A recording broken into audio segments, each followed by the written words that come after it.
అందరికీ నమస్కారం. నేను doctor Abhilash, consultant laparoscopic surgeon and laser proctologist from Himagiri hospitals, Gachibowli, Hyderabad.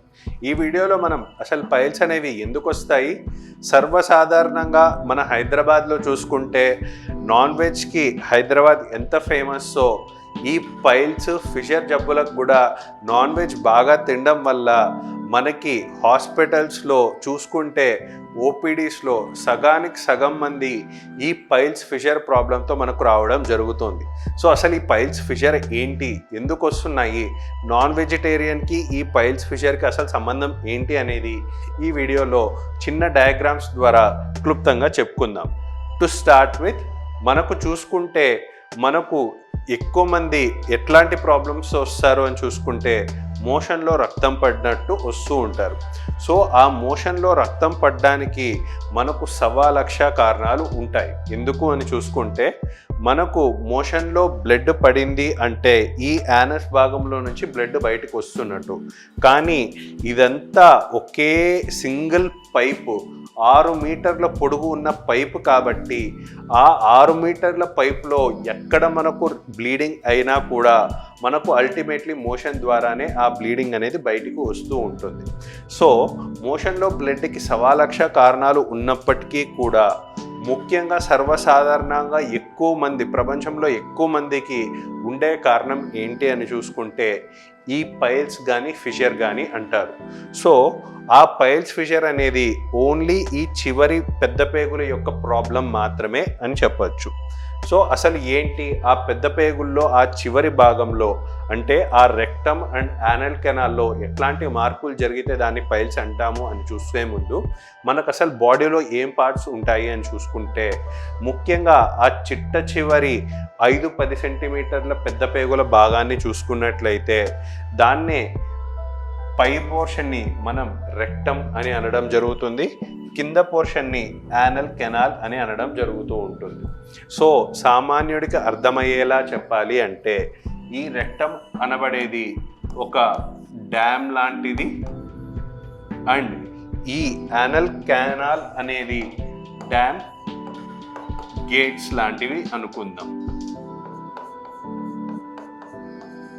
So ఈ రెక్టమ్ అనబడే డ్యామ్లో మనకు వాటర్ బదులు మోషన్ వచ్చి చేరుతూ ఉంటుంది. ఎప్పుడైతే ఈ డ్యామ్లో మోషన్ మోతాదుకి మించి చేరుతుందో అప్పుడు మనకు బ్రెయిన్స్కి సిగ్నల్ పంపించి ఈ యానల్ కెనాల్లో ఉన్న గేట్స్ ఎత్తేయాలి అని సిగ్నల్ వస్తుంది. సో అప్పుడే మన గేట్స్ తెరుచుకొని మోషన్ అనేది వెళ్ళడం జరుగుతూ ఉంటుంది. ఎగ్జాక్ట్లీ మనకు గేట్స్ అంటే ఏంటి అని చూసుకున్నట్లయితే ఈ మోషన్ వెళ్ళే మార్గం ఒక పైప్ లాగా ఉన్నట్లయితే ఆ పైప్ చుట్టూరా మనకు కొన్ని కండరాలు అనేవి ఉంటాయి. ఆ చుట్టూరా ఉన్న కండరాల వల్లనే మనకు టైట్, లూజ్, కంట్రోల్, అన్కంట్రోల్ అనేవి జరుగుతూ ఉన్నాయి. సో ఆ కంట్రోల్కి కారణమైన గేట్స్నే మనం స్పింక్టర్స్ అని అనడం జరుగుతూ ఉంటుంది. ఈ స్పింక్టర్స్లో కూడా మనకు ఇంటర్నల్ స్పింక్టర్ అని, ఎక్స్టర్నల్ స్పింక్టర్ అని 2 సపరేట్గా ఉంటాయి. ఇప్పుడు మనకు పైల్స్లో ఏం జరుగుతుంది అని చూసే ముందు మనం ఇంకొకటి ఏం గమనించాలి అంటే సపోజ్ ఈ పిక్చర్లో మీరు చూసినట్లయితే పై పోర్షన్ అంతా బాగా వెడల్పుగా ఉండడం జరిగింది. కిందికి వచ్చే కొద్దీ ఇది బాగా చిన్నదవ్వడం అనేది జరిగింది. ఇది ఇంత పొడుగుంటే ఇదేమో ఇంత చిన్నదిగానే ఉంది. ఈ చిన్నదిగా ఉండే చోట కూడా మనకు ఎందుకు అంటే మోషన్ బాగా కంట్రోల్ అయ్యేటట్టు and at the same time ఇలా ఒకవేళ పైప్ ఉందనుకోండి, పైప్లో నుంచి ఏదైనా లీక్ అయ్యే ఛాన్సెస్ ఉంటాయి. సో అలా లీక్ అవ్వకుండా ఉండడానికి మనకి మన బాడీ ఆర్కిటెక్చర్ ఎట్లా ఏర్పడబడింది అంటే సపోజ్ ఇది మోషన్ వెళ్ళే మార్గం అనుకుంటే ఇలా ఓపెన్గా ఉంటే మోషన్ కానీ గ్యాస్ కానీ ఈజీలీ పాస్ అయిపోతూ ఉంటుంది. సో మనకు ఎట్లా ఆర్కిటెక్చర్ ఉండాలి అంటే మోషన్ వరకు పాస్ అవ్వకూడదు, కానీ ఈ గ్యాస్ ఈజీలీ రిలీజ్ అయ్యేలా ఉండాలి అని చెప్పి మనకు ఈ పోర్షన్లో ఏం జరుగుతుంది అంటే సపోజ్ ఇది మోషన్ వెళ్ళే మార్గం అనుకుంటే ఇది ఇలా ఓపెన్గా ఉండకుండా మధ్యలో కొన్ని ఇన్ఫోల్డింగ్స్ లాగా ఇలా ఎలాగైతే సైకిల్ స్పోక్స్కి వీల్స్ వస్తాయో అలా ఒక చిన్న కండలు అనేవి అందరికీ ఉండడం జరుగుతాయి. సో దీనివల్ల ఏమవుతుంది, మోషన్ అనేది కిందికి పోదు, బట్ ఈ కండకి మధ్యలో ఉన్న గ్యాప్ ద్వారా మనకు గ్యాస్ అనేది రిలీజ్ అవుతూ ఉంటుంది. సో ఇలాగున్న ఎక్స్ట్రాగా ఉన్న కండనే మనం యానల్ కుషన్స్ అని అనడం జరిగింది. సో ఈ యానల్ కుషన్స్ అనేవి సపోజ్ ఇది అనుకుంటే ప్రతి ఒక్కరికి చుట్టూరా యానల్ కుషన్స్ అనేవి ఉండడం జరుగుతాయి. సో ఇలాగా అందరికీ ఉన్న యానల్ కుషన్స్ పైన మోషన్ వెళ్ళినప్పుడల్లా సపోజ్ ఇన్ఫ్యాక్ట్ మీకు బాగా గమనిస్తే ఇక్కడంతా పైన స్మూత్గా ఉంది, ఇక్కడ మాత్రం మీరు బాగా క్షుణ్ణంగా గమనించినట్లయితే కొంచెం మడతల్లాగా ఉండడం జరిగింది. ఎందుకు అంటే ఈ యానల్ కుషన్స్ అనేవి ఉండడం వల్లనే మనకు కంట్రోల్ అనేది బెటర్గా ఉంటుంది కాబట్టి. సో ఇలాగున్న యానల్ కుషన్స్ పైన మోషన్ పోయేటప్పుడల్లా ఈ ప్రెషర్ అనేది ఒకటి పడడం వల్ల ఎలాగైతే ఈ సైకిల్ స్పోక్స్ పైన ప్రెషర్ పడితే ఎట్లాగైతే ఈ కండ ఏదైతే ఉందో కండ పైన ప్రెషర్ పడి కండ సాగడం అనేది జరుగుతూ ఉంది. సో ఆ సాగిన కండనే మనం పైల్స్ అని అంటూ ఉంటాం. సో ఈ వీడియోలో చూసినట్టు మనకు మోషన్ పోయినప్పుడే బ్లీడింగ్ ఎందుకు అవుతుంది అంటే సపోజ్ ఈ పిక్చర్లో మనకేముంది సాగిన కండ, దాన్నే ఇంటర్నల్ హెమరాయిడ్స్ అంటాం. ఈ ఇంటర్నల్ హెమరాయిడ్స్ అనేది నార్మల్లీ చిన్నదిగా ఉంటుంది. ఇదే బాగా పెద్దదైపోయి ఇక్కడ పిక్చర్లో చూసినట్టు ఇంత పెద్ద అయిపోయినప్పుడు ఏమవుతుంది, పేషెంట్ మోషన్కి వెళ్ళినప్పుడు మార్గం ఏమో ఇక్కడ చిన్నదిగా ఉంది, ఈ కండ ఏమో ఇంత పెద్దదిగా ఉంది, ఈ కండ నిండా రక్తం అనేది ఉంది. సో ఇప్పుడు మోషన్ పోయినప్పుడల్లా ఈ ప్రెషర్ అనేది దీనిపైన పడడం వల్ల ఆ రాపిడికి మనకు ఈ రక్తస్రావం అనేది జరుగుతూ ఉంటుంది పైల్స్లో.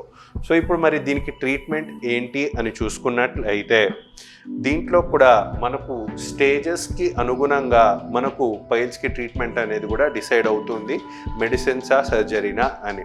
సో దీంట్లో స్టేజెస్ వరకు చూసుకుంటే అసలు ఈ పిక్చర్లో ఏం కనిపిస్తుంది అంటే మనం ఇందాక డిస్కస్ చేసుకున్నట్టు ఈ పిక్చర్లో కనపడే వాటినే యానల్ కుషన్స్ అన్నాము.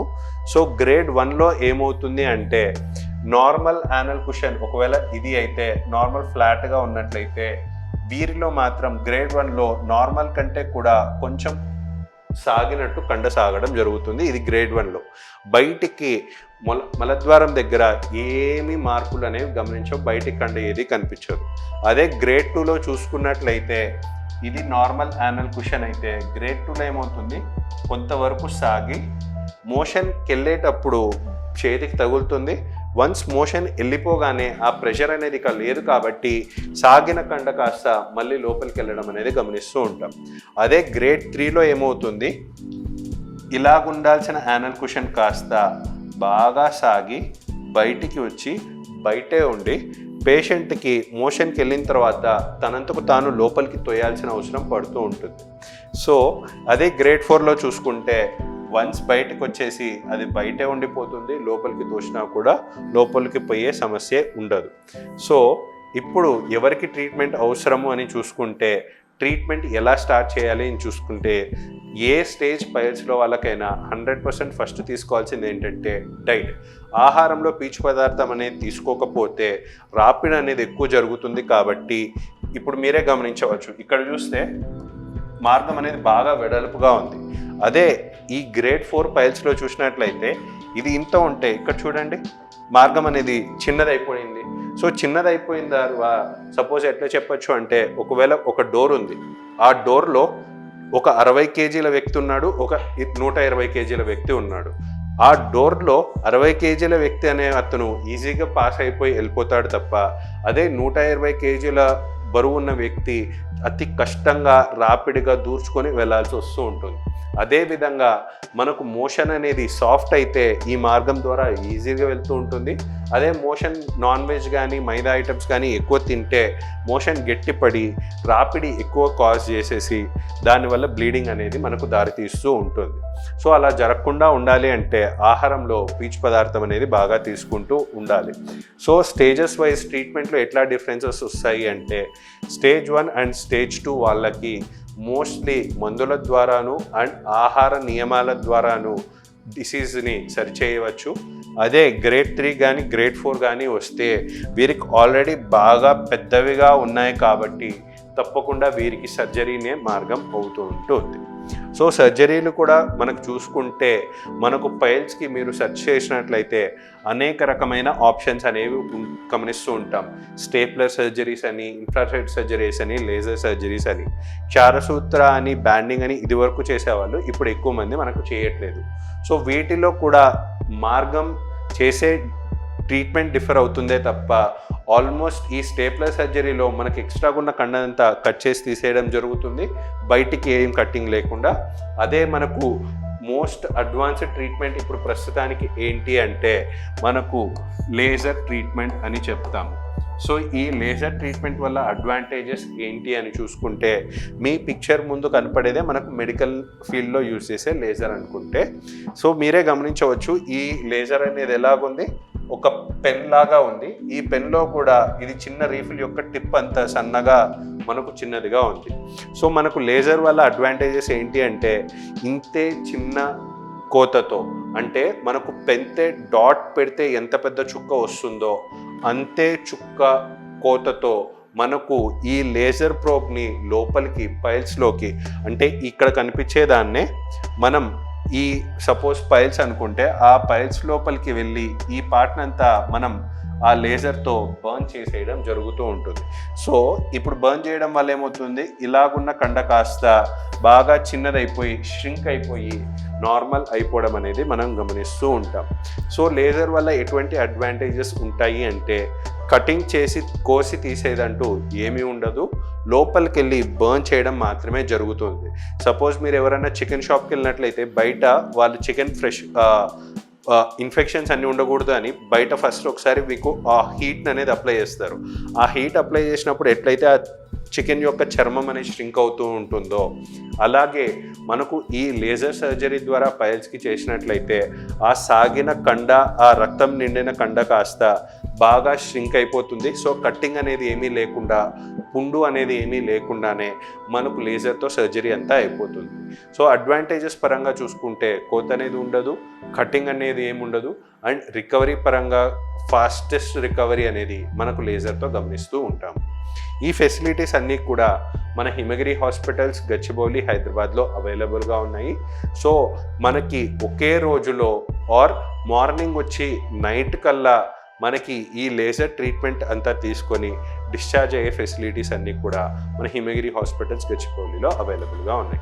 ఫర్దర్ మీకు ఏమైనా అపాయింట్మెంట్స్ కానీ ఆర్ ఈ పైల్స్ గురించి ఇంకేమైనా సందేహాలు ఉంటే కింద ఇచ్చిన హెల్ప్ లైన్ నెంబర్కి ఫోన్ చేసి మీ డౌట్స్ అన్నీ క్లియర్ చేసుకోవచ్చు.